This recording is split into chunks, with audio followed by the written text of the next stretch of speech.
Millie Odhiambo. Order. Thank you, Mr. Speaker. Mr. Speaker, I stand under Standing Order 19A and Standing Order 20. Mr. Speaker, and in furtherance of a recent decision by the High Court HTC number E202 of 2023, Kenneth Njagi Njiru and 11 others versus the National Assembly of Kenya and others. Mr. Speaker, I will not go to the demerits and merits of that matter. I will go to what the court concluded, which is that the Azimio side is the majority.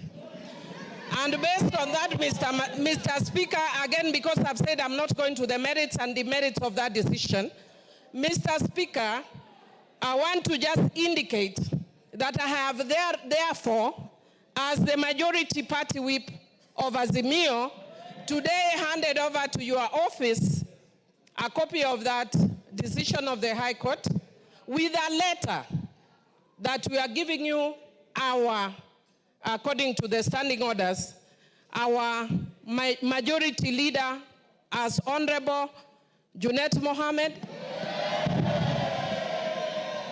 and Honorable Robert Mbui.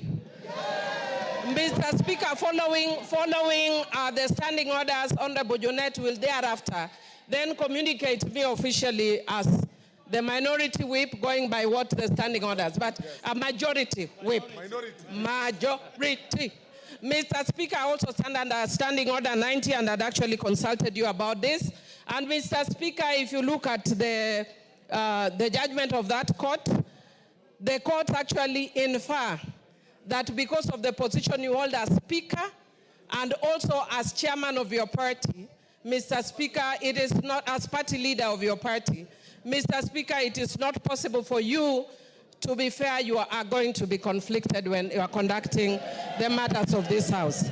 Mr. Speaker, I therefore humbly request you to step down and mandate Honorable Gladys Boschole to take over in discharging the functions as the Speaker because of your conflict of interest. Mr. Speaker, Mr. Speaker,